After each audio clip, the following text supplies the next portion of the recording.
Assalamualaikum warahmatullahi wabarakatuh.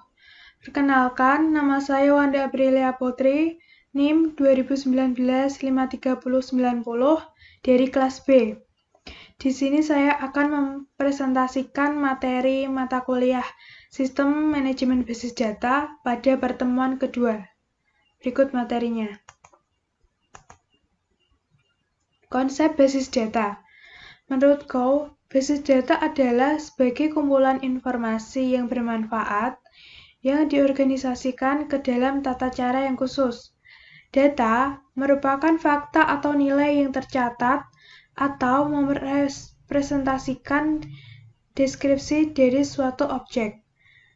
Data yang merupakan fakta yang tercatat dan selanjutnya dilakukan pengolahan atau proses menjadi bentuk yang berguna atau bermanfaat bagi pemakainya akan membentuk apa yang disebut informasi.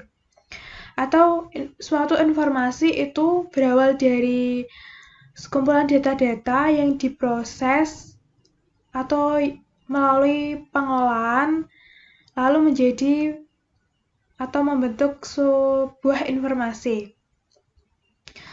Secara konsep basis data atau database adalah kumpulan dari data-data yang membentuk suatu berkas atau file atau kumpulan dari data-data yang berbentuk file yang saling berhubungan atau saling berrelasi untuk membentuk suatu data baru atau suatu informasi baru. Atau di sini basis data merupakan kumpulan dari data yang saling berhubungan atau berrelasi antara satu dengan lainnya yang diorganisasikan berdasarkan skema atau struktur tertentu. Next.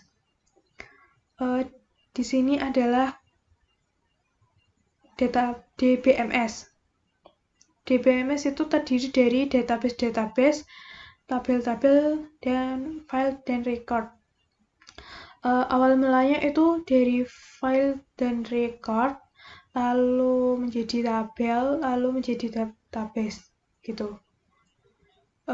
Data dalam basis data itu bersifat integrate dan shared. Yang dimaksud dengan integrate atau terpadu itu berkas-berkas data yang ada pada basis data saling berkaitan atau terkait. Dan yang dimaksud dengan shared atau berbagi data itu data yang sama yang dapat dipakai oleh sejumlah pengguna dengan waktu yang bersamaan atau sering disebut juga dengan sistem multi-user. Ini contoh gambar representasi data dalam tabel atau file. Basis data itu terdiri dari kumpulan file-file. Di sini sebagai contoh file pegawai. Di dalam file pegawai itu terdapat file dan record. Dalam file itu kolom, sebuah kolom yang berisi beberapa atau sekumpulan bit. Kalau misalnya ini NIP, nama, alamat, tanggal lahir, dan jenis kelamin. Lalu record itu banyaknya data atau banyaknya data yang diinputkan ke dalam sini. Gitu. Next. Sistem basis data. Sistem basis data merupakan perpaduan antara basis data dan sistem manajemen basis data atau SMBD. Database yang kompleks dan disertai dengan teknik pendokumentasian dan prosedur manipulasinya akan membentuk sistem manajemen basis data atau DBMS. Singkatnya, DBMS adalah database dan program untuk mengaksesnya. Next. Ini adalah komponen-komponen dari DBMS, yaitu ada pengguna atau user. Ini pengguna atau user, hardware, data, software, program aplikasi, dan program aplikasi. Kita lihat di sini komponen-komponen sistem basis data, yaitu satu, hardware-nya itu sebagai pendukung operasi pengolahan data, seperti CPU, memori, dan sebagainya. Lalu di sini ada software, kan ini softwarenya ada 3 toh, ini ada 3. Softwarenya itu software sistem operasi, yaitu seperti Windows 9X, Windows 2000 atau XP, Linux, dan Unix. Lalu software pengelola basis data, itu seperti SQL, Oracle, Arc, ini. Lalu software program aplikasi seperti Visual Basic, DLP, Visual Fox Pro. Lalu basis data, nih semua data yang diperlukan, dipelihara, dikelola oleh sistem basis data. Pemakai, ini pemakai atau pengguna atau user. Next. Peran basis data. Basis data di sini itu berperan penting dalam pengolahan data menggunakan komputer. Yaitu ada beberapa alasan. Satu, sebagai komponen utama atau penting dalam sistem informasi, karena merupakan dasar dalam penyediaan informasi. Atau di sini itu komponen utama atau dasarnya dalam sistem informasi. 2. Menentukan kualitas informasi, yaitu cepat, akurat, dan relevan, sehingga informasi yang disajikan itu tidak basi. Informasi dapat dikatakan bernilai bila manfaatnya lebih efektif dibandingkan dengan biaya pendapatannya. Lalu, penyusunan suatu database digunakan untuk mengatasi masalah-masalah pada penyusunan data, yaitu 1. Mengatasi kerangkapan atau redundansi data, yaitu penyimpanan data yang sama pada beberapa tempat. Selain bisa menyulitkan pemakai tentang aktualisasi data, juga memboroskan tempat penyimpanan. Maka basis data akan mendeteksi dan menghindari jika terjadi kerangkapan data. Kalau kita manual atau pakai kertas kerja, kita biasanya itu akan menimbulkan kerangkapan data dan menyulitkan usernya. Lalu kedua, menghindari terjadinya inkonsistensi data. Akibat lain, jika terjadi kerangkapan data, maka jika terjadi perubahan data yang satu sedangkan yang lain tidak berubah, akan terjadi ketidakkonsistenan data. Kalau pakai manual atau kertas kerja itu biasanya kan harus satu-satu sih mengubahnya. Kalau satu diubah, satu tidak, kan jadi inkonsistensi data. Lalu ketiga, mengatasi kesulitan dalam mengakses data. Itu memudahkan jika kita akan mencari suatu data yang akan kita cari. Kalau pakai kertas kerja kan dicari satu-satu, nggak bisa langsung ketemu kan. Tuh. Keempat, menyusun format yang standar dari sebuah data. Data yang sama pada file yang berbeda harus memiliki format data berupa tipe dan jangkauannya harus sama. 5. Penggunaan oleh banyak pemakai atau multiple user. Pada sebuah database itu dapat dimanfaatkan secara bersama oleh banyak pengguna dan dalam waktu yang bersamaan. Lalu ke 6, itu melakukan perlindungan dan pengamanan data atau data security. Yang bisa melihat data itu orang yang mempunyai atau orang yang tahu login dan passwordnya. Jika tidak mempunyai atau tidak tahu login dan passwordnya, itu tidak dapat melihat data tersebut. Atau datanya itu dapat menjadi aman lah gitu. Terus yang terakhir, menyusun integritas dan independensi data.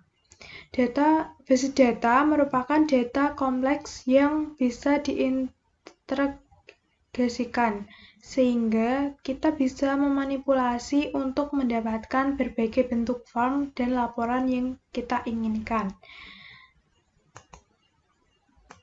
Next, selanjutnya itu abstraksi data. Kegunaan utama sistem basis data adalah sebagai pemakai atau user mampu menyusun suatu pandangan atau view abstraksi dari data. Hal ini bertujuan untuk menyederhanakan interaksi antara pengguna dengan sistemnya.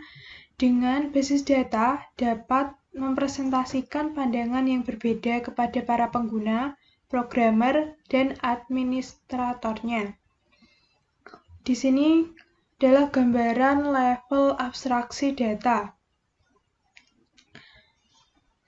Pada level abstraksi data, dapat memberikan gambaran atau pandangan mengenai arsitektur Database Management System atau DBMS yang akan menambah pengertian mengenai kebebasan data atau data independence. Lalu DBMS. Suatu DBMS itu berisi kumpulan atau koleksi data yang saling berelasi dengan set program untuk mengakses data tersebut. Di sini manfaat penggunaan DBMS, yaitu untuk mengorganisasikan dan mengelola data dalam jumlah besar. Kedua, untuk membantu dalam melindungi data dari kerusakan yang disebabkan penggunaan atau pengaksesan yang tidak sah. 3. Memudahkan dalam pengambilan kembali data atau data retrieval. 4. Untuk memudahkan dalam penggunaan atau pengaksesan data secara bersamaan dalam suatu jaringan. Lalu, di sini keunggulan DBMS, yaitu 1. Kepraktisan. Yang dimaksud kepraktisan itu penggunaan media atau media penyimpanan yang berukuran kecil namun padat formasi. 2. Kecepatan, yaitu mesin dapat mengambil atau mengubah data jauh lebih cepat daripada manusia, sehingga waktunya itu efektif. 3. Mengurangi kejenuhan. Itu untuk menghindari pekerjaan yang berulang-ulang dan monoton dan dapat membosankan. 4. Itu kekinian atau up to date. Jadi informasi yang tersedia pada DBMS akan bersifat mutakhir dan akurat setiap saat. Lanjut. Database dapat dinyatakan sebagai suatu sistem yang memiliki karakteristik antara lain 1. Merupakan suatu kumpulan data atau integrated data yang disimpan bersama tanpa mengganggu satu sama lain untuk membentuk kerangkapan data. 2. Kumpulan data dalam database dapat digunakan oleh sebuah program aplikasi lebih secara optimal. 3. Penambahan data baru, modifikasi, dan pengambilan kembali dari data dapat dilakukan dengan mudah dan terkontrol. Sedangkan lingkungan DBMS itu terdiri dari ada tiga, yaitu satu, komponen perangkat lunak yang membentuk sistem manajemen basis data. Kedua, perangkat lunak sistem yang berinteraksi dengan sistem manajemen basis data. Dan ketiga, itu utilitas, itu baik loading dan backup, reorganisasi file, report generation, maupun performance monitoring. Next, di sini ada arsitektur DBMS. Arsitektur data menjadi sebuah sumber bisnis pada sebuah lingkungan basis data. Sistem informasi dibangun di sekitar sumber ini untuk membuat programmer komputer atau pengguna akhir dapat mengakses data secara fleksibel. Database arsitektur mengacu pada teknologi database yang mencakup database engine, database utility, alat cache database untuk analisa dan desain, dan alat pengembangan aplikasi database.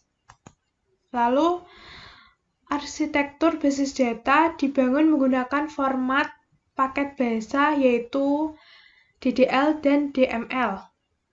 DDL atau Data Definition Language itu merupakan satu paket bahasa DBMS yang berguna untuk melakukan spesifikasi terhadap skema basis data. Contohnya atau contoh perintah DDL-nya itu create tabel, create index, alter tabel, drop view, dan drop index. Lalu DML atau Data Manipulation Language itu merupakan satu paket bahasa DBMS yang memperbolehkan pemakai untuk mengakses atau memanipulasi data sebagaimana yang telah diorganisasikan sebelumnya dalam model data yang tepat. Dengan DML, kita akan dapat 1. Mengambil informasi yang tersimpan dalam basis data. 2. Menyisipkan informasi baru dalam basis data. Dan menghapus informasi dari tabel.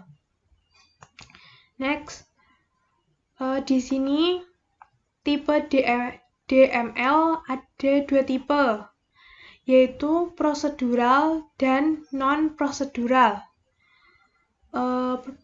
Yang prosedural itu membutuhkan pemakai untuk menspesifikasikan data apa yang dibutuhkan dan bagaimana cara mendapatkannya. Contoh bahasa prosedural adalah DBase 3 atau 3, Forbase, Foxflow. Sedangkan yang tipe non-prosedural itu membutuhkan pemakai untuk menspesifikasikan data apa yang dibutuhkan tanpa harus tahu bagaimana cara mendapatkannya. Contoh bahasa non-prosedural itu SQL atau QBA, dan contoh perintahnya DML itu insert, select, update, dan delete. Dalam bahasa query dikenal juga dengan DCL atau Data Control Language. Itu merupakan bahasa pengendali data yang digunakan untuk melakukan otorisasi terhadap pengaksesan data dan pengalokasian ruang.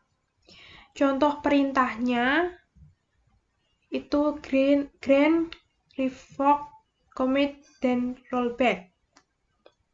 Dari ketiga perintah bahasa tersebut, ini DDL, DML, dan DCL untuk saat ini telah dibentuk menjadi paket bahasa yang disebut dengan SQL atau Structured Query Language yang karakternya mengimplementasi atau SQL sangat bervariasi. Tidak semua fitur SQL didukung oleh vendor software. Ada beberapa software basis data yang menggunakan SQL seperti DB2, Ingress, Informix, Oracle, MS Access, MySQL, PostgreSQL, RDB, dan Sybase. Next. Di sini ada tipe file.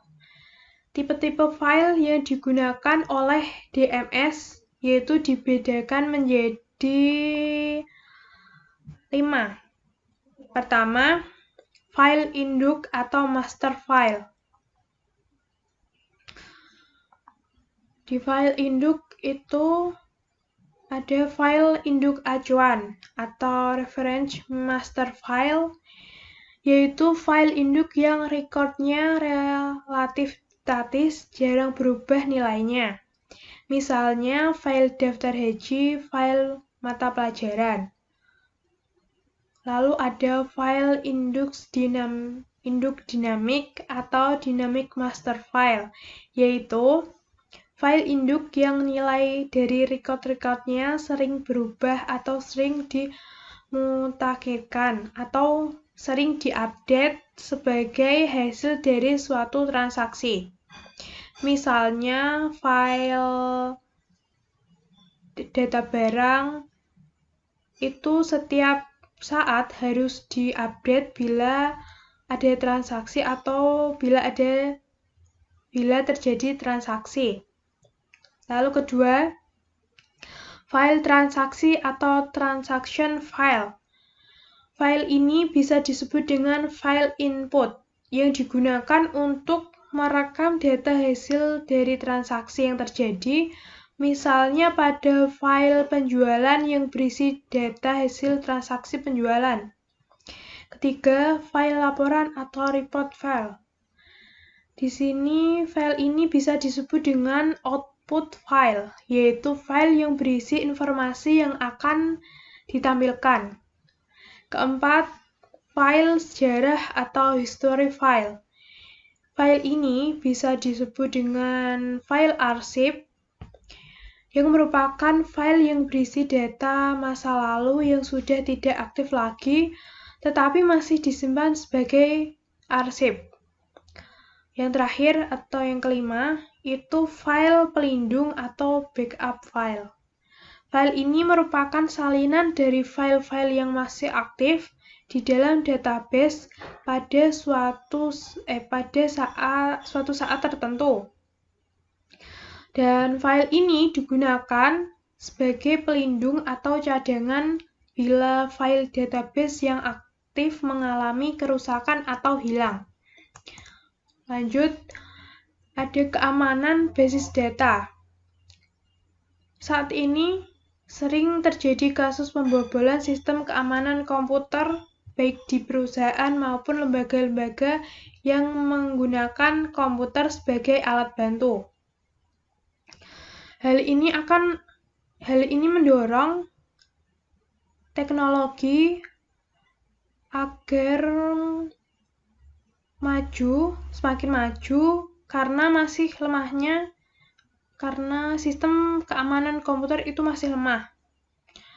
Dan pada dasarnya, keamanan sistem dapat dibedakan menjadi 3. Pertama, keamanan eksternal atau external security, yaitu keamanan yang menyangkut keamanan komputer dari ancaman perubahan fisik. Kedua, keamanan interface atau user interface security, yaitu yang berkaitan dengan identifikasi user sebelum menggunakan atau mengakses data maupun program dalam suatu komputer. Ketiga, keamanan internal, yaitu keamanan yang berkaitan dengan keamanan hardware dan sistem operasi dalam menjaga sekuritas dan integritas suatu data. Next. Di sini ada teknik merancang model basis data. Di dalam DBMS terdapat beberapa model basis data yang digunakan untuk menyatakan hubungan antara record-record yang ada dalam basis data, yaitu ada flat file atau tabular sebagai data adalah data tercetak di dalam tabel tunggal. Hierarchical adalah menggunakan pola induk anak atau parent-child network yang disebut juga dengan DBTG atau codicial, dan relational itu terdiri dari tabel-tabel terminalisasi dengan file-file kunci sebagai penghubung relasional antar tabel. Sebetulnya, terdapat teknik yang lebih baru dari model relasional, yaitu DBMS deduktif, DBMS deduktif, DBMS pakar, DBMS semantik, DBMS berorientasi objek, dan DBMS relasional universal. Namun pada teknik tersebut masih relatif jarang digunakan untuk saat ini. Sedangkan teknik relasional ini telah didukung dan merupakan standar dari bahasa SQL. Pendekatan paling umum dan banyak digunakan dalam melakukan perancangan model konseptual adalah dengan menggunakan model relasional yang memiliki dua buah teknik, yaitu 1. Teknik normalisasi dan teknik Entity Relation Diagram atau IRD. Ini teknik pertama itu teknik normalisasi.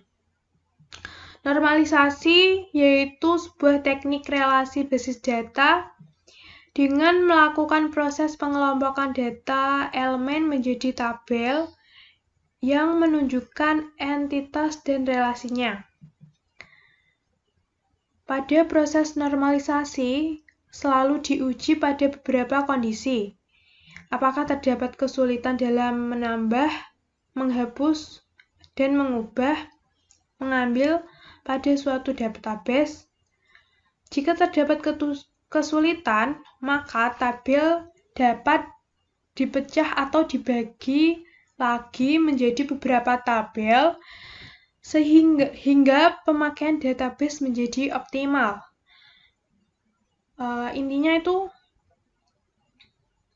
kalau jika ada kesulitan, maka tabel itu akan dipecah lagi hingga database itu menjadi optimal. Gitu. Lalu sebuah teknik normalisasi ini bermanfaat atau digunakan untuk memproduksi sebuah model data yang memenuhi kriteria kualitas sebagai berikut. 1. Model data yang bagus adalah data yang modelnya sederhana. 2. Model data yang baik secara esensi adalah tidak redundan atau rangkap. Atau model data itu tidak rangkap gitu loh. Terus 3, model data yang baik harus fleksibel dan dapat disesuaikan dengan kebutuhan masa depan. Next. Ini untuk membentuk dalam keadaan ternormalisasi, maka perlu diketahui konsep tentang file atau atribut kunci dan ketergantungan fungsi atau functional dependency. Setiap file memiliki kunci. File itu berupa file yang terdapat mewakili record. Kunci atau key dapat dalam sebuah file yang akan dijadikan sebagai relasi dibedakan menjadi 3. 1. Kunci primer atau primary key, yang merupakan kunci yang dibentuk dari sebuah file atau atribut yang selain bersifat unik, juga dapat mewakili setiap kejadian dari suatu entitas. Contohnya, name, nip, yang itu mewakili dari setiap mahasiswa dan pegawai yang nomornya tidak mungkin ada yang sama. Dan ada nomor KTP, nomor rekening, dan sebagainya. 2. Itu kunci alternatif atau alternate key, yang merupakan kunci kandidat yang tidak dipakai atau tidak terpilih sebagai primary key. 3. Ada kunci tamu atau foreign key. Itu merupakan satu atribut atau file yang melengkapi satu relasi yang menunjukkan ke induknya. Selanjutnya, itu teknik Entity Relational Diagram atau ERD, yaitu merupakan notasi grafis dalam pemodelan data konseptual yang mendeskripsikan hubungan antar penyimpanan. Dan ERD ini, teknik ini digunakan untuk memodelkan struktur data dan hubungan antar data, karena hal ini relatif kompleks. Dengan ERD ini, kita dapat menguji model dengan mengabaikan proses yang harus dilakukan. ERD ini menggunakan sejumlah notasi dan simbol untuk menggambarkan struktur dan hubungan antar data. Dan pada dasarnya ada 3 macam simbol yang digunakan, yaitu 1. Entity atau entitas adalah suatu objek yang dapat diidentifikasi dalam lingkungan pemakai, suatu yang penting bagi pemakai dalam konteks sistem yang akan dibuat, contohnya pelanggan, pegawai, mahasiswa, dan lain-lain. 2. Atribut. Entitas ini mempunyai elemen yang disebut atribut. Fungsinya itu mendeskripsikan karakter entitas, misalnya nama pegawai dari entitas pegawai atau nama mahasiswa dari entitas mahasiswa, gitu. Lalu 3. Hubungan atau relationship. Sebagaimana halnya entitas, dalam hubungan pun harus dibedakan antara hubungan atau bentuk hubungan antar entitas dengan isi dari hubungan itu sendiri. Misalnya pada kasus hubungan antara entitas pegawai dan bagian departemen adalah jam kerja, sedangkan isi hubungannya dapat berupa total jam kerja, gaji lembur.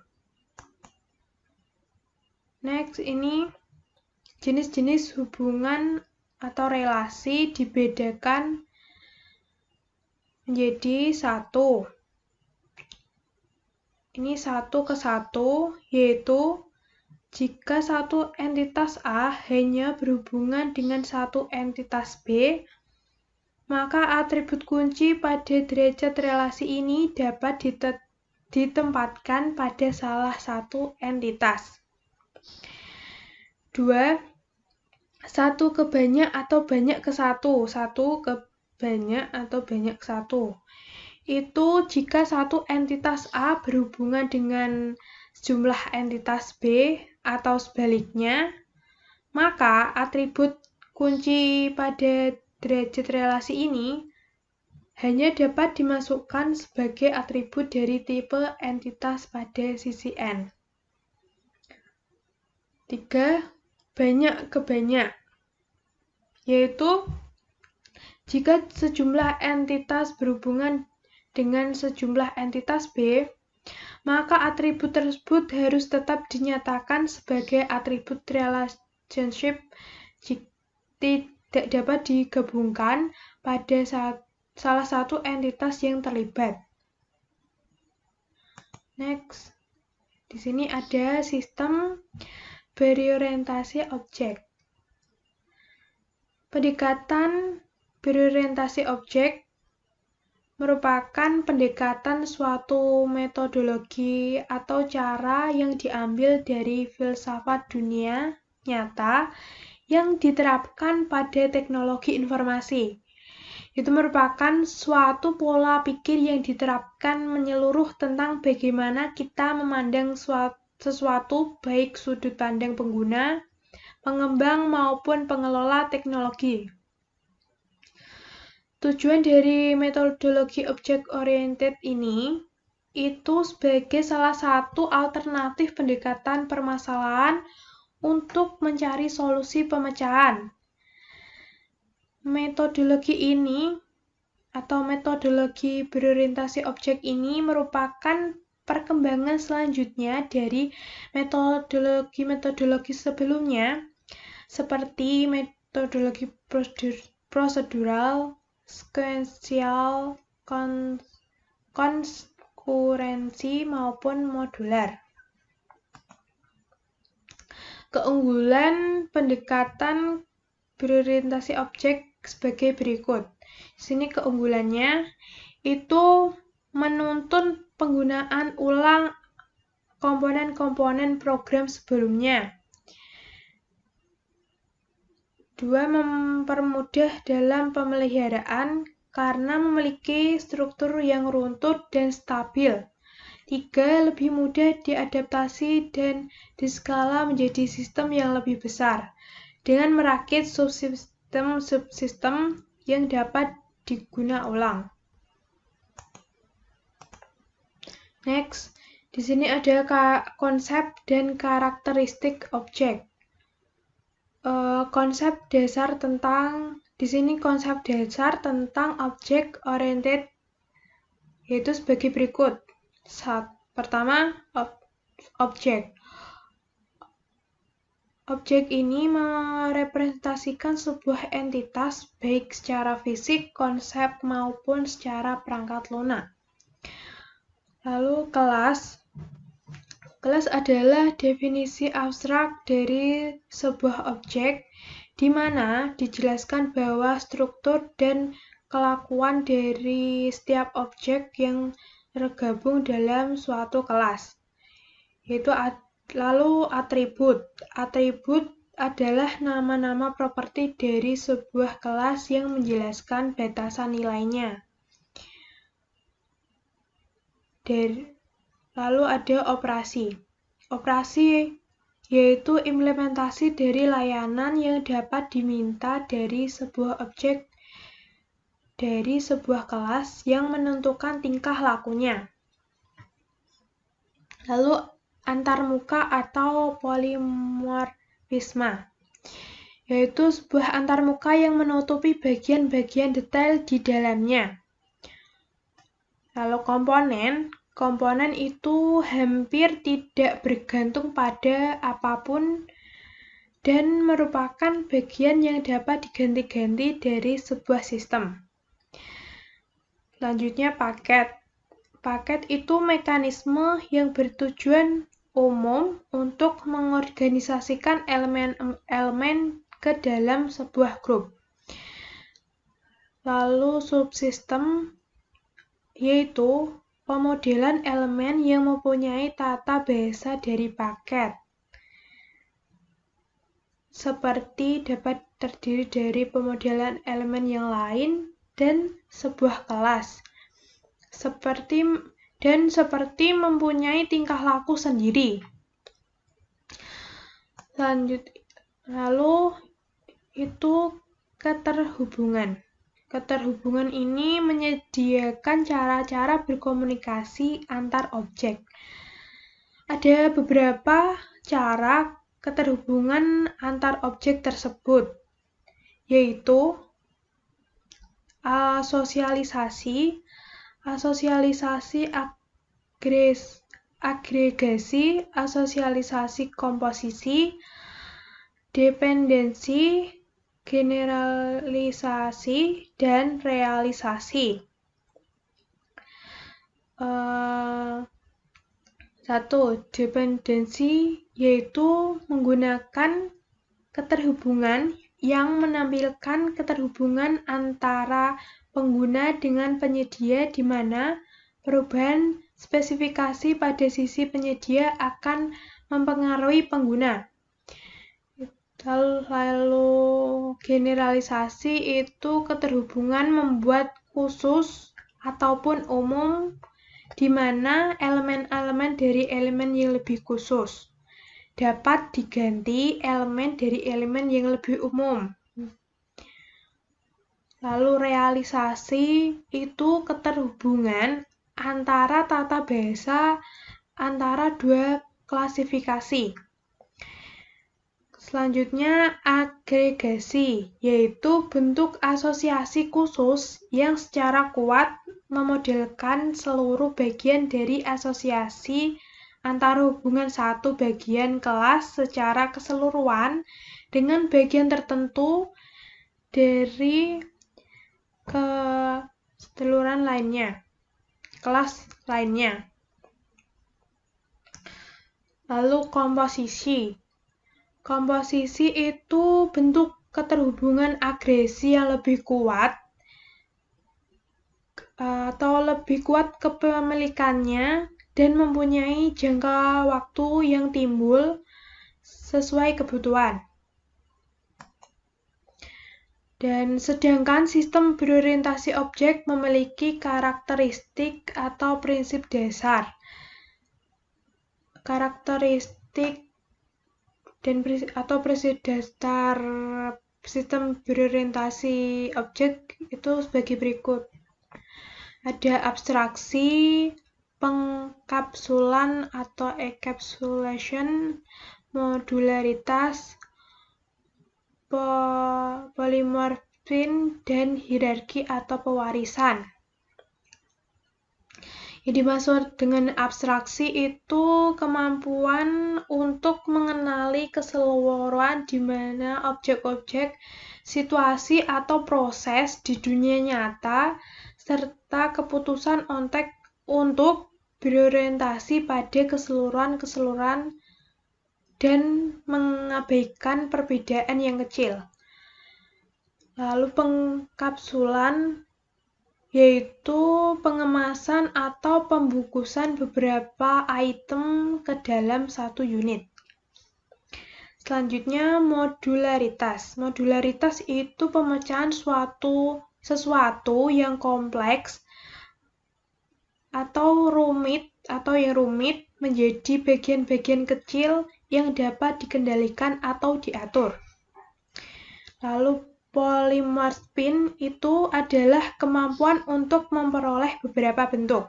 Dan yang terakhir itu hierarki atau pewarisan adalah urutan atau aturan dari tingkatan abstraksi menjadi seperti struktur pohon. Sekian presentasi dari saya. Mohon maaf apabila ada kekurangan dan kesalahan kata yang saya ucapkan. Terima kasih. Wassalamualaikum warahmatullahi wabarakatuh.